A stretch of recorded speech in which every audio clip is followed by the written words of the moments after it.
Hey, I'm John Cannell, and today on Breppy Kitchen, we're making a decadent, delicious chocolate cake. So let's get started. First off, set your oven to 350 so it's nice and hot. Grab two 9-inch baking pans, spray with baking spray or some butter. The parchment paper is your guarantee that the cakes will come out neatly with no cracks, no tears. Now into a large bowl, I'm adding 2 cups or 240 grams of all-purpose flour.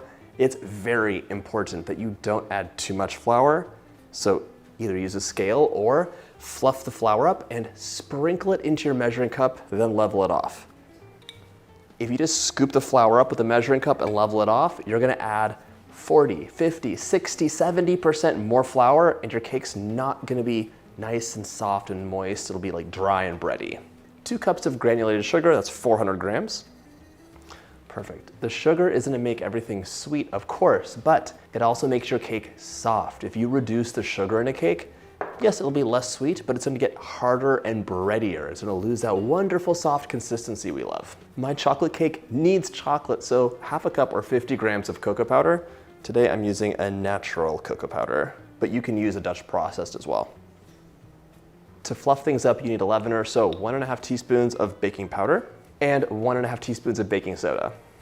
Baking soda needs an acid to react to, otherwise it doesn't work as well. So the acid we have here is the cocoa powder. Natural cocoa powder is slightly acidic. It'll react with the baking powder, soda, and give us a puffier cake. And finally, for some balance, I want half a teaspoon of kosher salt. And if I'm ever making a dessert, it needs to have some salt for balance. You cannot taste things unless the salt is there. It doesn't have a flat, sweet note. Right, give this a sift. If you're wondering why we sifted, this is why. All rocks of cocoa powder inside. Sometimes any ingredient can clump up, even baking powder, but the cocoa is the main culprit and nobody wants to bite into like a little nugget of pure cocoa powder. No. Press those through. My scale is done. Grab a whisk, and we're gonna mix this up. So just give that a really good mix. The sifting started the mixing, but now you want to get everything nicely distributed. If you've ever had a cake that had these weird little divots or like a crater, guess what didn't get distributed?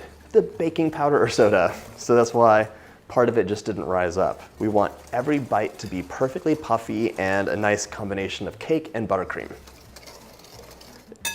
Nice and mixed up. Onto the wet ingredients, so grab another large bowl and you have a choice here. You can either use 1 cup of boiling water, which I'm gonna do today because I have little children who are gonna have this cake, or you can use 1 cup of hot coffee. It could be an espresso mixture or whatever you'd like. The coffee will really let you taste the chocolate more. It'll amplify the chocolate flavor, but I'm not gonna do that today because Lachlan and George have enough energy as it is. I set some water to boil in a kettle. We'll use that in just a moment. But now in a medium bowl, I'm adding half a cup of veggie oil. If you're wondering why we're using vegetable oil, it's because it'll keep our cake pillowy, soft, even if it's coming straight out of the fridge. If you're using butter, it'll be very hard until it's completely room temperature. Also, the taste of butter will be lost in a chocolate cake. To the oil, I'm adding 1 cup or 240 mils of whole milk and 1 table. All right, and 1 tablespoon of vanilla extract. I'm using the last of this batch. Whisk that up until it's nice and smooth, but don't forget, as I almost did, to add 2 large eggs. Room temperature, please. 1 and 2. I'm such a sucker for this light blue eggshell color. Oh my gosh, so pretty. Okay, now give that a whisk. The eggs should have gone in first, but it's totally fine. It does not matter at all, as long as it's nicely whisked. Okay. Grab that dry mixture back. And we have 2 things to do. First off, we're gonna add our wet mixture in, but do not forget we have that boiling water at hand too. Whisk that up until it is almost combined. It's okay to see a couple streaks of flour hither and thither. I'm reading The Wind in the Willows with my kids. Like every night we read a few pages of it, and I loved that book as a child. It was like one of my core memories. But I forgot how in 19th century the language is. They literally do say hither and thither and so many other words. It's like an exercise in SAT words. This looks delicious, but we're gonna add 1 cup of boiling water, and that water is going to add more moisture and also activate the cocoa powder and let it just get more intensely chocolatey. Measure that out. I can't eyeball that. All right, I'm gonna pour this in as I whisk. And here, the batter will be runny. Don't worry about that. All that means is it's gonna be a magical, delicious batter. This is similar to a devil's food cake. It's giving some devil's food vibes. See, super runny, but that's okay. So everything is ready. It's time to divide this evenly in your pans. I'm pulling my scale back because it's my best friend. And it'll tell me exactly how much batter is gonna be divided. If you wanna eyeball it, just use a toothpick and you can kind of use it like a little depth meter. It'll tell you exactly how much there is height-wise. All right, into the pan. I'm making this cake with 2 9-inch layers, but you could make it with 3 6-inch layers or 3 8-inch layers. The 6-inch layers will be really thick. If you make 3 8-inch layers, they'll be about 1 inch thick, so thinner, but still delicious. Okay. It's about 700 grams per pan. Make sure you zero your scale out before you add the batter in. My cakes are ready to go into the oven, 350 for about 35 minutes or until a skewer inserted in the middle comes out clean. And don't worry about using cake strips. This batter is so thin it doesn't need them. In you go.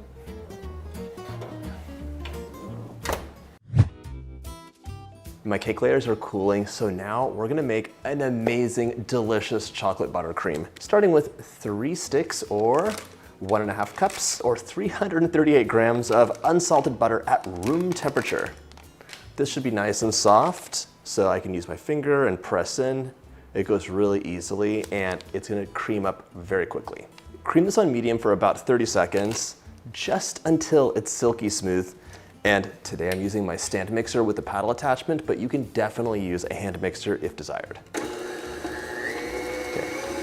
Let that cream up, and in the meantime, I have 6 cups or 680 grams of sifted powdered sugar, no lumps for your cake, and my cocoa powder is ready to use. This is natural cocoa powder. I'm actually gonna use a Dutch processed one, just so it's extra dark and chocolatey looking. If you use natural cocoa powder, it's gonna taste great, but it'll be a light chocolate color, which bothers me for some reason. So, that's much better. Look at this difference in color. It'll be a nice, dark, rich, fudgy buttercream. Of course, this is pure rocks of cocoa powder. Look at this. So we're definitely gonna need to sift this out, and I'm gonna use 1/4 cup or about 25 grams. If you wanna use more, you can use more. It's totally to taste. All right, into my sifter. Don't make a mess, don't make a mess, don't make a mess. There we go. I'm just gonna sift this out so there's no lumps of cocoa powder. That's all done. Cream this up one more time on low so the cocoa powder mixes in without creating a giant messy cloud. And once it's incorporated, we're gonna scrape the bowl down. This looks like chocolate deliciousness to me, but for you, plain old sad butter. Mix it up. Scrape it down, and look at this unmixed nonsense. That's horrible. We never want that. Whenever you make a frosting, I hope you play with the recipe a little bit. The recipe is like a standard, you know it's gonna be delicious, but you can make it your own. For example, you could swap out 1/2 cup of butter for 1/2 cup or 4 ounces of cream cheese. It'll be delicious. I would definitely add less cream though, because that's adding water in. You could use some sour cream, sub that in for the butter or for the cream. And then you could add spices to it too. Mexican hot chocolate buttercream, cinnamon, little cayenne. Ooh, it's gonna be really good. One thing that's non-negotiable for this is the salt. I'm adding in a generous 1/4 teaspoon. I like it a little bit extra salty. It's gonna make the biggest difference. It'll really let the chocolate pop. You could also add in a 1/4 teaspoon of espresso powder if you're going the coffee route to amp up the chocolate flavor. Okay, the time has come for us to add the powdered sugar in. I would add a cup or 2 at a time. And mix on low. You don't want to have a giant mess. There we go. As the powdered sugar mixes in, you can alternate with like a tablespoon or so of milk or cream. It's up to you here, or sour cream. And by the way, if you're in the spirit, this milk doesn't have to be milk. This milk could be brandy, dark rum, or whiskey. It's a totally different vibe, but you can incorporate any flavor you want. So whatever liquid you want to use is gonna work here. It could even be coffee, and you would make it like more of a mocha cake. Ooh, this is looking really nice. Keep going with the powdered sugar.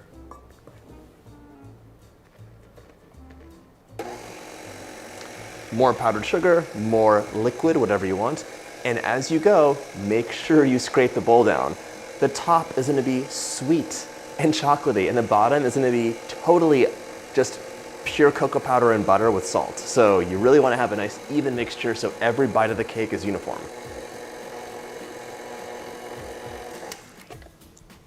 Scrape the bowl down and remove everything from the beater because stuff collects there and it doesn't get mixed properly, especially the top.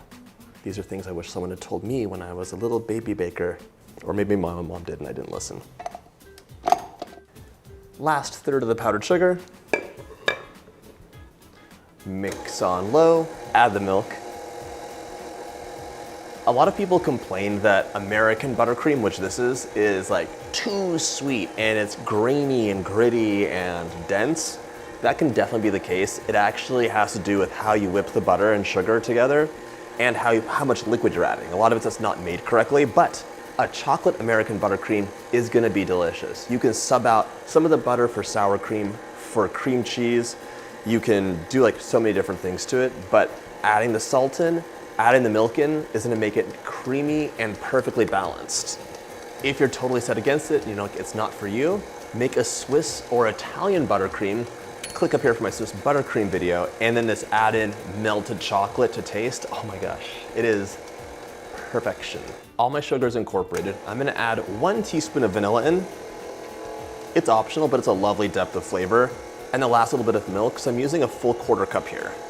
Always make your chocolate buttercream a little more slack than you think it should be because it sets up. The cocoa powder just absorbs liquid and it kind of just will set quicker than you imagine.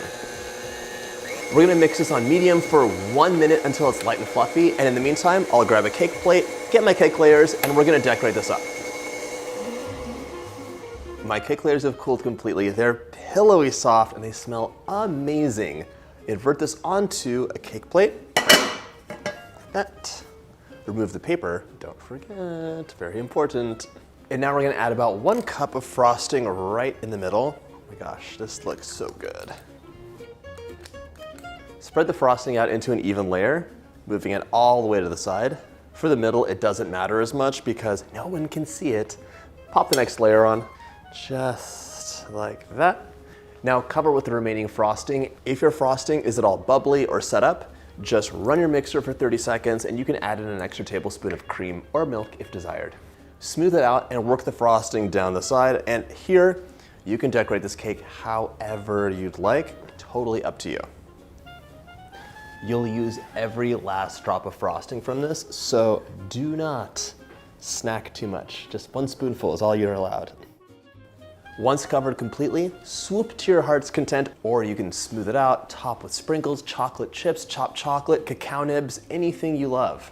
The nice thing about swooping frosting is you can create the illusion of abundance and like so much frosting with all that depth that you're working in, even though it's almost paper thin in spots. So you're using a proper amount of frosting. It's not excessive, but it looks so beautiful.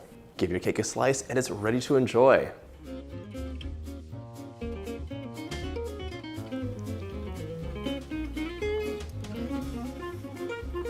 That is silky, fudgy, but it's still light. The cake is fluffy, but so moist. It's an amazing chocolate cake. So I hope you get a chance to make this recipe. And if you like this video, check out my chocolate playlist.